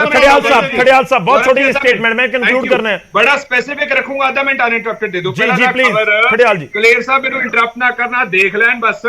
ਇਹਦੇ ਵਿੱਚ ਕੈਟਾਗੋਰਿਕਲੀ ਲਿਖਿਆ ਹੋਇਆ 2,08,000 ਕਰੋੜ ਦਾ ਕਰਜ਼ਾ ਛੱਡ ਕੇ ਗਏ। ਕਲੇਰ ਸਾਹਿਬ ਨੇ ਕਿਹਾ 1 ਲੱਖ ਸਮਥਿੰਗ ਦਾ। ਸੋ ਇੱਥੇ ਗਲਤ ਨੇ। ਦੂਜੀ ਗੱਲ, ਇਹ ਕਰਜ਼ਾ ਛੱਡਿਆ ਤਾਂ ਹੀ ਕਰਕੇ 3 ਸੀਟਾਂ ਤੇ ਨਹੀਂ। ਆਮ ਆਦਮੀ ਪਾਰਟੀ ਦੀ ਗੱਲ, ਗਰੇਵਾਲ ਸਾਹਿਬ ਕਹਿੰਦੇ ਅਸੀਂ ਤੇਰਾ ਮੇਰਾ ਨਹੀਂ ਕਰਦੇ, ਅਸੀਂ ਬਹੁਤ ਜ਼ਿਆਦਾ ਦੇਖੋ ਵੱਡੇ ਦਿਲ ਵਾਲੇ ਆ। ਤੇ ਜੇ ਗੱਲ ਸੱਚ ਹੈ ਫਿਰ ਰਿਜ਼ਰਵੇਸ਼ਨ ਦੇ ਵਿੱਚ ਤੇਰਾ ਮੇਰਾ ਕਿਉਂ ਕਰ ਰਹੇ ਹੋ? ਕਿਉਂ ਕਹਿ ਰਹੇ ਹੋ ਵੀ 80% ਰਿਜ਼ਰਵੇਸ਼ਨ ਪੰਜਾਬੀਆਂ ਨੂੰ ਮਿਲੂਗੀ, ਫਿਰ ਉੱਥੇ ਦੂਜਿਆਂ ਨੂੰ ਕਿਉਂ ਨਹੀਂ ਦਿੰਦੇ? ਉੱਥੇ ਕੋ ਤੇਰਾ ਮੇਰਾ ਕਰ ਦਿਓ। ਸੋ ਆਮ ਆਦਮੀ ਪਾਰਟੀ ਦੀ ਆਦਤ ਬਣ ਚੁੱਕੀ ਹੈ ਆਪਦੇ ਆਪ ਨੂੰ ਕੰਟਰਾਡਿਕਟ ਕਰਨਾ, ਡਬਲ ਸਟੈਂਡਰਡ। ठीक है, चलो जवाब ले लिए खड़ियाल साहब, जवाब ले लिए, मेरे को समय खत्म हो चले। खड़ियाल साहब जवाब करें जी, जवाब ले लें तो प्लीज। नहीं बोले हो, कर्जे ते नहीं बोले हो, भी दस दो इंदिरा गांधी ठीक है, चलो कर्जे के उत्ते गल हो रही है ना, वो भी करेंगे। गरेवाल साहब फाइनल स्टेटमेंट दे दो। गरेवाल साहब, गरेवाल साहब, वही भगवंत सिंह बेअंत सिंह इक्को गल बन। ठीक है गरेवाल साहब, गरेवाल जी, गरेवाल जी, गरेवाल जी, ठीक है। खड़ियाल जी ਤੁਹਾਡੀ ਗੱਲ ਕੰਪਲੀਟ ਹੋ ਗਈ, ਮੈਂ ਕਨਕਲੂਡ ਕਰਨਾ। गरेवाल जी ਦੀ ਸਟੇਟਮੈਂਟ ਜ਼ਰੂਰੀ ਹੈ, ਤੁਸੀਂ ਵੀ ਸਮਝਦੇ ਹੋਵੋਗੇ। ਅਹਿਬਾਬ गरेवाल ਜੀ, ਸਟੇਟਮੈਂਟ ਇਹ ਹੈ ਕਿ ਜਿਹੜੇ ਬੱਚੇ ਘਰੇ ਇੱਥੇ ਰਹਿ ਰਹੇ ਆ ਉਹ ਆਪਣੇ ਨੇ, ਆਪਣੇ ਜੀ। ਬੱਚਿਆਂ ਨੂੰ ਪ੍ਰੋਟੈਕਟ ਕਰਨਾ ਸਭ ਫਰਜ਼ ਬਣਦਾ। ਪਹਿਲੀ ਗੱਲ। ਦੂਜੀ ਗੱਲ, ਜੋ ਰੈਵਨਿਊ ਵਧੀਆ ਸਭ ਦੇ ਸਾਹਮਣੇ ਹੈ ਜੀ। ਤੇ ਜਦੋਂ ਅਸੀਂ ਆਪ ਹੀ ਕਬੂਲ ਰਹੇ ਹਾਂ ਕਿ ਪਿਛਲੇ ਸਾਲ ਘੱਟ ਸੀ, ਐਤਕੀ ਵਧਾਓ, ਤੇ ਕਬੂਲ ਕੀ ਕੌਣ ਕਰਦਾ ਹੁੰਦਾ ਜੀ? ਅਸੀਂ ਤਾਂ ਆਪ ਡਾਕੂਮੈਂਟ ਦੇ ਰਹੇ ਹਾਂ ਕਿ ਆ ਘੱਟ ਸੀ। ਇਹਦੀ ਜੇਬ 'ਚ ਗਿਆ, ਹਮੇਸ਼ਾ ਜੇਬਾਂ 'ਚ ਨਹੀਂ ਜਾਂਦਾ। ਜੇਬ 'ਚ ਗਿਆ ਉਹ। गरेवाल ਸਾਹਿਬ ਦੱਸਣਾ ਤਾਂ ਪਊਗਾ ਪਿਛਲੀ ਵਾਰੀ 200 ਕਰੋੜ ਕੌਣ ਖਾ ਗਿਆ? ਕੇਜਰੀਵਾਲ ਸਾਹਿਬ, ਰਾਘਵ ਚੱਡਾ, ਭਗਵੰਤ ਮਾਨ ਕੇ ਮੰਤਰੀ।